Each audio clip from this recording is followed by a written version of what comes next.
Hey everybody, welcome to the latest episode of the Rock Experience with Mike Brunn. On this episode, my buddy Vincent LaRusso and I will take a look back and celebrate the lives of Jeff LaBar and Gary Corbett. These episodes are never easy for us to do, but we always like to reminisce and make sure we celebrate the legacy of these great musicians. So why don't we just jump in and let's get started.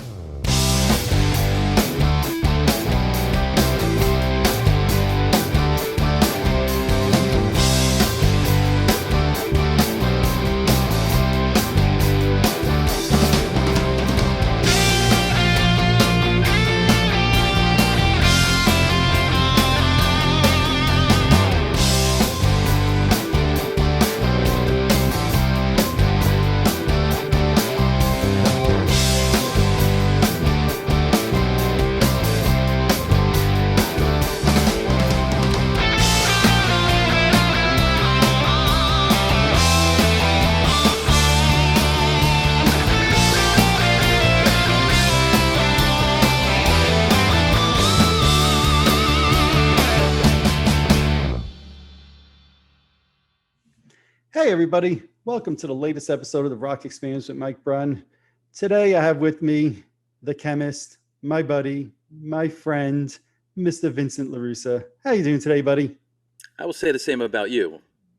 What's that? I'm a chemist also? No, except for the chemist part. Okay. That's true. All right. But all the other stuff. Other stuff. Okay. Yeah. All right. Very good. Well, thank you, my friend. You know, I texted you this morning, called you, I think, actually, also. Called me. Yep. And, originally I was like, hey, we should jump on today, say a few words. Jeff LaBar, we found out, passed last night, guitarist in Cinderella. And then before I can call you, we also found out Gary Corbett passed away also yesterday. And, we usually do like to come on, do this, a couple of words if somebody passes. And, it's never fun, never easy. And it's kind of weird in a way that both of these guys had connections directly or indirectly with Cinderella. Yeah. Really more so directly, I guess. Obviously with Gary, there's a Kiss connection, but I guess you heard about the passings before I reached out to you? I had heard about the Gary Corbett one. Mm-hmm. And that's actually when you called, I said, I know why you're calling. You want Right. to talk, and you said, and you're like, yeah. And also, and I didn't know about the Jeff LaBar thing. Mm-hmm.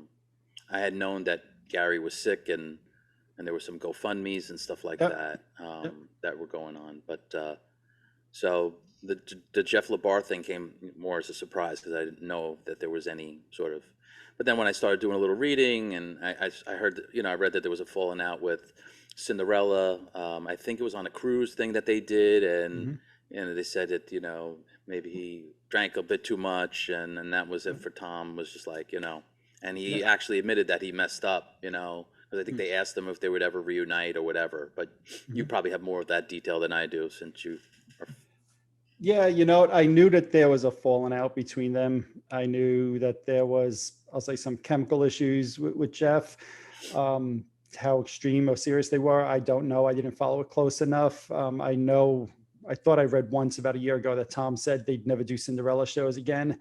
Yeah. Which is really unfortunate because, both of us were Cinderella fans from very early on and when the Night Songs album first came out. And I remember you especially, we both loved Cinderella, but you especially really took to that bluesy sound. That was like more what was in your wheelhouse in the 80s. Yeah. And, to me, they were a great band, and Jeff was a big part of that sound in the 80s for them. Yeah, I mean, I have really fond memories of us going to see them open for, was it David Lee Roth? They opened for David Lee Roth. They also, were you with me when I saw them opening for Bon Jovi? Probably. Yeah, no, you were, because that was April of '87 when we saw them. But we didn't know who Cinderella was when. Yes, we did. No, when they opened for Bon Jovi. No. Okay. David Lee Roth was first. Yes, you're right. David Lee Roth was 86. We had not heard any of those songs, and immediately at that concert, I was like, "Wow, these songs are great." Yep. And I think probably me next day or soon thereafter, I went out and bought the Night Songs album. Right.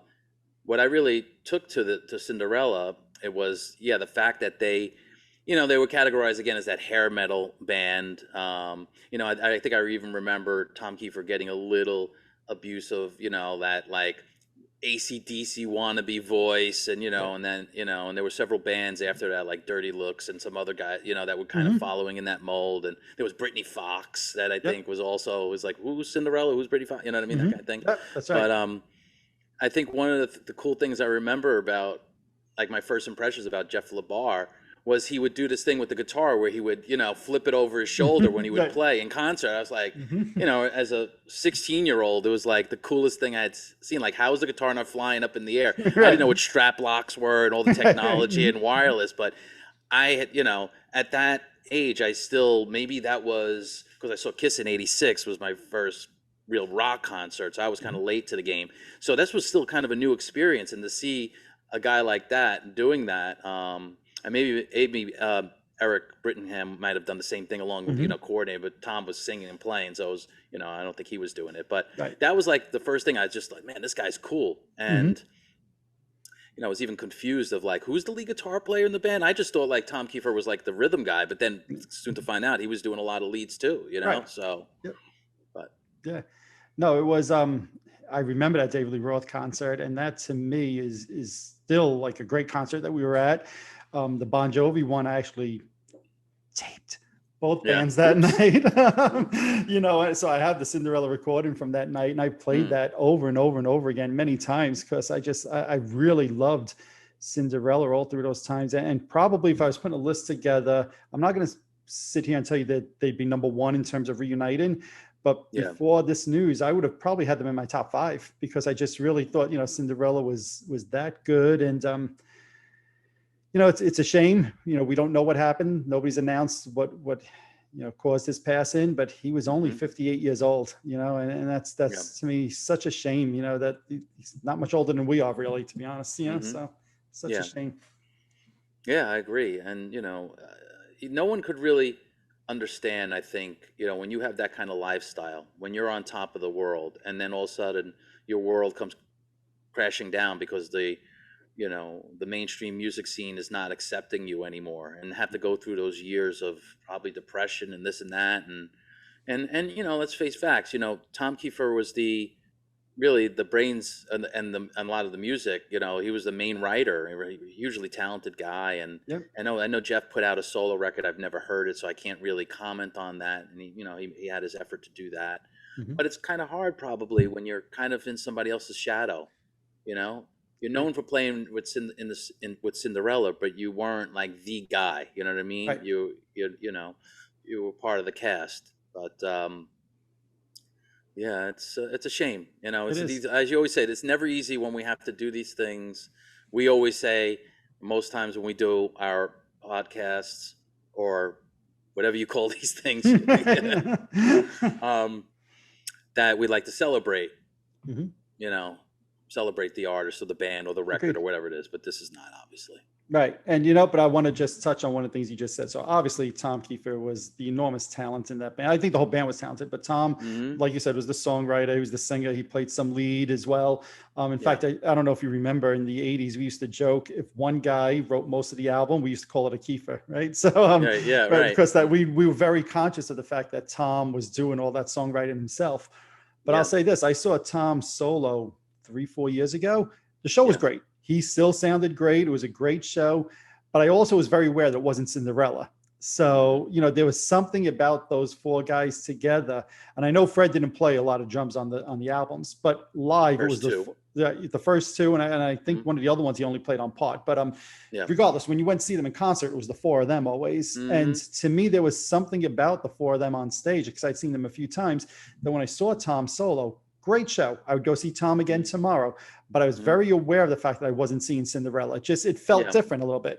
Yeah. Yeah. I mean, I think I even saw a comment in the last couple of days that Stephen Piercy said, or speculated that there could be a Rat reunion or something like Yep, that. I He saw said, that. Yep. the band that I'm in is not Rat. He said something to that effect. Hmm. And it's always hard because even though you see the guy who was the singer, like if you're going to see Stephen Piercy's Rat or whatever it's called, or Right. Jeff Tate's, Operation Mindcrime or whatever Hmm. it's called, it's never really obviously like seeing those bands you saw as a kid.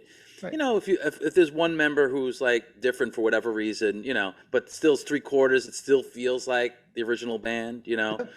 Even like, you and I both saw Guns N' Roses. I mean, that was even a little like, okay, there's no Steven Adler, there's no Izzy, but Yep. it's Slash, Axl, and Duff, who were And like different. such big, personality. So it still kind of really felt like Guns N' Roses, especially Yep. it's like Slash and Axl were such strong, but it's yeah, I can see what you're saying. And I think I had interest in going seeing that show. We talked about Yeah, I seeing was it. shocked you Yeah. didn't come with. I know I invited Yeah. you. I'm sure you probably had your own gig or something like that. Yeah, I That think that's what it yes, was, yeah. because I even till this day, I still, will go back and listen to a lot of those songs. Mm-hmm. Yep. So I think it's held up really well, especially because their records changed as it went along. Mm-hmm. Especially by the time Heartbreak Station was another record I loved, and it really, wasn't by that time. I think that was 91 maybe, or 90 Right. or Around there. Yep. 91, Mm-hmm. and already it was already starting to shift. But I bought that on cassette and I listened to that record over and over again. And I know by that record, um, Fred Corey, if that's how you pronounce his name. Sorry Mm-hmm. if I'm not pronouncing it right. It was finally, I remember reading about, like, he finally got to play on the entire record, Right. because Yep. that was like producer's choice. Like they brought in like, Cozy Powell and Denny Carmisi from who played with Hart. That's what the producers wanted, and I Right. always felt bad for him.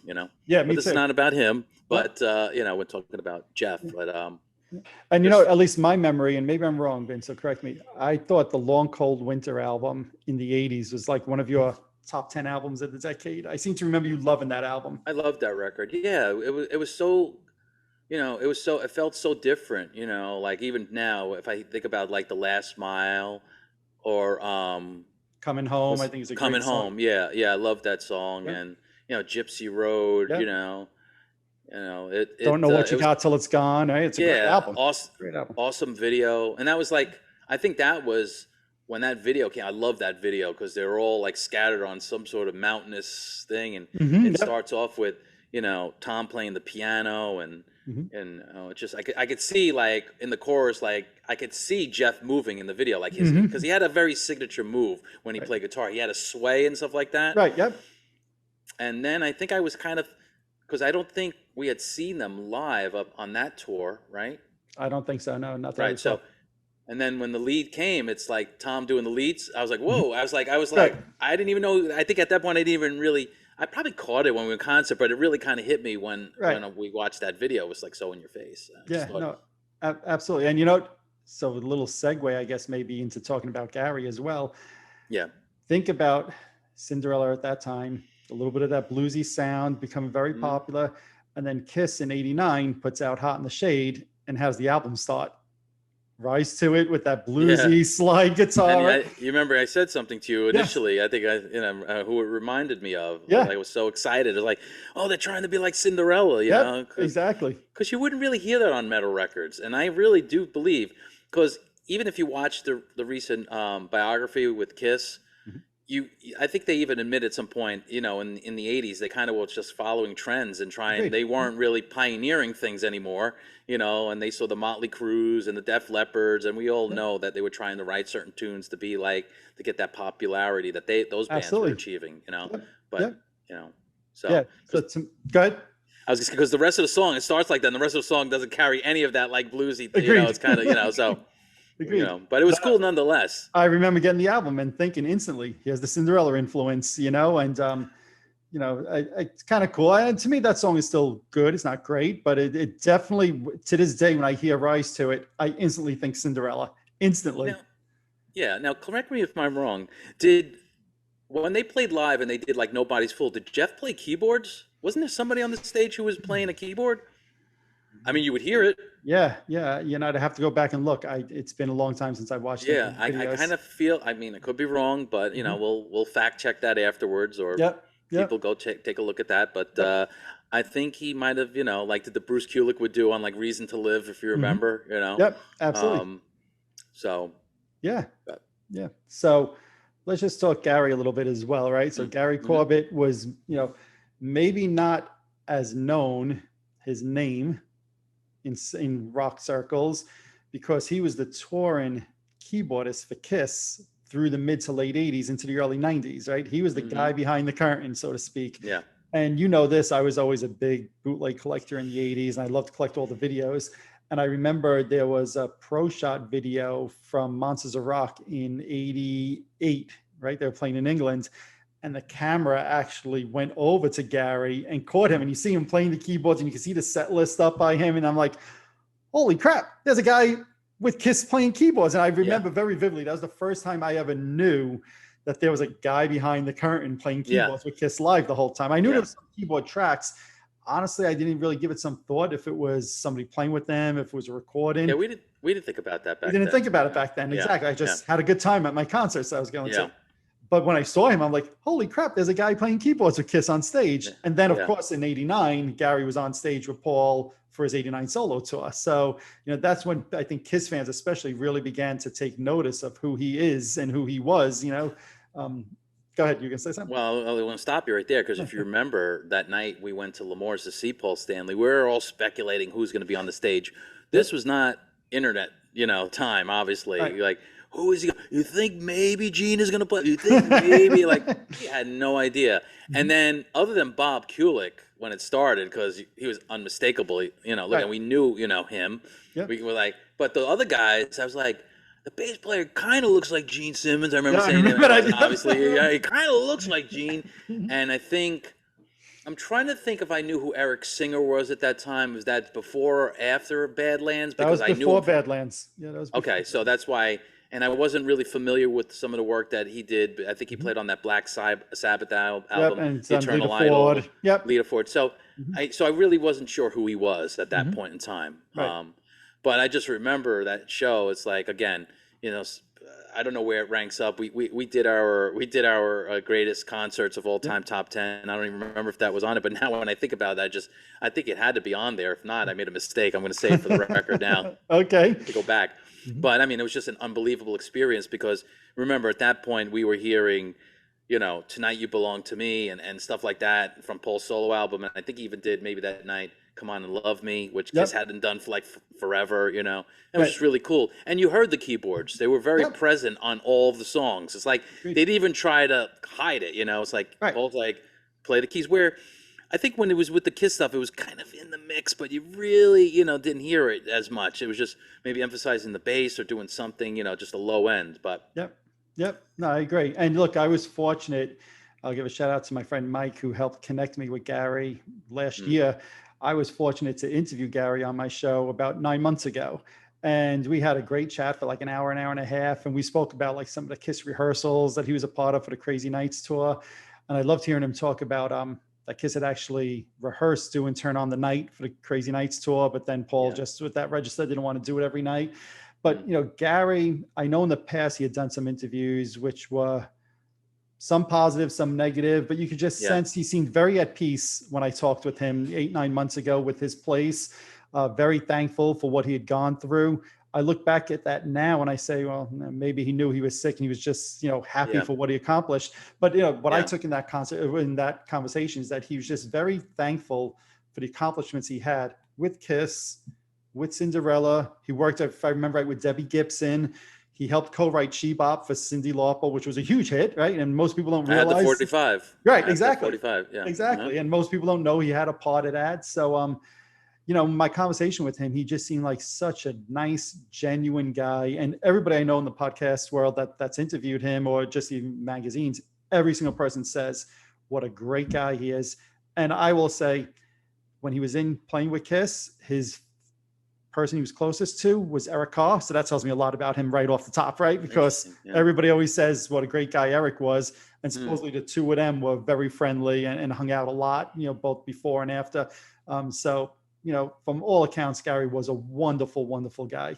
Yeah, I have a friend who I play actually in one of the bands who I'm not sure if he worked with Gary, but knew Gary kind of well and said he was a super nice guy, because awesome. He brought him up in like conversation once. I'm like, I know who he is. Like he was saying as if I didn't know who he was, but I knew who he was. Right. And I actually went to his website just to try to check out his bio and stuff, and it kind of like hit me because a splash screen comes up and it says our our friend Gary Corbett needs your help, please. Mm-hmm. $15,910 raise of $80,000 goal. And like, Mm-hmm. so it didn't even reach the goal. And it's just, Sure. and then when you see that and then you know he's gone, it's just, I don't know, I felt sadder, you know what I mean? Mm-hmm. Not to bring this down, but I'm just, this is what, we talk about how we feel, it's like, they obviously were trying to raise money for this guy, and who knows what kind of health care, and we know how difficult it is and Mm-hmm. how expensive it is. These Yes. guys, they're not getting most time 401ks unless they're in some sort of corporation. They're not getting health care. They're not, and so when they get sick, it's no matter how much fame and fortune you have and how much money you may have made, Mm-hmm. times like this is where, those things really become, magnified of the importance of like having, health care and savings and stuff like that, because Agreed. hopefully it's not because, he didn't have the money to get the proper care that could have saved his life, Right. we all know it was cancer. So, and that's a Right. horrible, horrible disease. Yep. And, even And people with Paul, the most money in the world, they can't, right. you know what I mean? And from So, what I've heard, the cancer was very advanced. yeah. And but to your point about healthcare, I do remember somebody online who knew him well posted that, hey, musicians don't have health insurance when they're retired, like the way, for all intents and purposes, Gary's was. And that was one of the reasons they were trying to raise the money like that. And, Yeah. not everybody has, Gene Simmons money type of thing, and Gary was Yeah. very successful in his career, but obviously his family was looking for the help. And look, I hope that wasn't the case, that they couldn't raise enough money, and had they, that would have made the difference. I'd like to Yeah. think not, but he was obviously sick, and it's a shame. And I saw Bruce Kulick put out a comment today acknowledging Gary's passing, which I thought was Mhm. nice. I saw Kiss Online put a comment online as well, acknowledging, which I thought was really cool, because he was not a member of the band, but they still acknowledged the role he played with them. I haven't seen if Paul or Gene put out anything themselves. I haven't been online for a couple of hours right now, but I did catch that Kiss did have something on Kiss Online. And just refresh my memory, and I'm not trying to cause any trouble here. Mm. When Bob Kulick passed last year, did Kiss put out something? Not that I recall. No. Okay. No. So make of Really that good what then. you will. Make of that Mhm. what you will. I'll take the high road right now and say, obviously Gary, who had toured with them for 5 years, 6 years, obviously it meant something to them, and they wanted to acknowledge that. So I don't know that they did the right thing. they did the right thing. They did the right thing, and I give them credit for doing that. And like I said before, Gary actually then has a Cinderella connection as well, Mhm. as their touring keyboardist after he left Right. Kiss in early 92. I think he left Kiss in May of 92. And then he Yeah. went to play with Cinderella for, I don't know, 10, 15, 20 years, whatever it is after Wow. that. I didn't realize it was that long. I knew he Yeah. played with them, but I think, and somebody can fact check me, I think when they did shows in like 2015, 16, 17, I think Gary was the keyboardist with them at that time. And he had started playing with them in the 90s. So that's 20 years, right? On and off, Mhm. playing with them for Mhm. 20 years. And you have to feel bad for the Cinderella family right now, who just Oh, lost yeah. Jeff LaBar yesterday. And at the same time, same day, is losing their touring keyboardist. Yeah. And I Yeah. saw the band Cinderella put out a statement about Jeff. No surprise, right? I The saw three of that. Yeah. them. And you have to figure they're going to, on the heels of that, have to put out another statement. So, when you think Yeah. about it as a band, it was the four of them plus a touring member. So 5, 2 of the 5 died in the last 24 hours. That's got to be Yeah. tough. That's got to be Yeah. really tough. Absolutely. Yeah. Absolutely. And I wonder if things like this will make these other bands that have this bickering and fighting and different versions of the band to finally say, you know what, guys, let's just get together and play. Because life is really fragile, and let's just make bygones be bygones, and let's because you just never know. Sometimes when your time is going to be up, and take advantage of what you can. So Agreed. I Agreed. always try to see, say or look to if there's something that's negative that happens, or something that's unfortunate or sad, whatever, however you want to categorize it, that something positive could come out of it. Agreed. Yeah. Even if it's indirectly to that particular band or whatever, or life or whatever. You know what I'm saying? Yeah. So absolutely. No, look, I interviewed Gary, like I said, 8 months ago. Anybody who hasn't seen it, I think it's episode 80. You could go check that out. But I never thought at that time that would be the last time I would speak to him. I figured, hey, we spoke about doing another one, and I figured, I think I remember you saying that. Yeah. Yeah, I figured maybe a year from now I'll touch base with him again, and we'll do a follow up. And well, now there's no chance, right? And I guess the point Yeah. is you don't know what tomorrow brings. And, here it Right. is. I spoke with Gary 7, 8 months ago when he's no longer with us. There's Jeff, 58 years old, no longer with us. You don't know what tomorrow brings. I hope these bands will do, like you say. Mm-hmm. Some of them are just so hard headed. I don't Mm-hmm. know if it'll happen, but Yeah. none of us are getting any younger. So even Yeah. if it's, I think of when Sammy Hagar used to say about Van Halen before Eddie passed Mm. away, he would say, I don't care if we play another show together, the four of us. I just want to be friends again. Right. I remember reading that. And, Yeah. and people give him a lot of flack about that, saying, no way he wants to be in Van Halen. Go look at Sammy Hagar and where he gets a lot of his money from. He doesn't need Van Halen. The man Right. makes more money from his restaurants, from his tequila, than any It's of us true. will ever see in our lifetime. I Mm-hmm. truly believe Sammy wanted to connect with Eddie, Alex again before it was too late. Right? Hopefully, these other bands see these things and they say, even if we're not playing together, it'll Mm-hmm. be good to connect and reminisce about the good old days because you don't know what tomorrow's going to bring.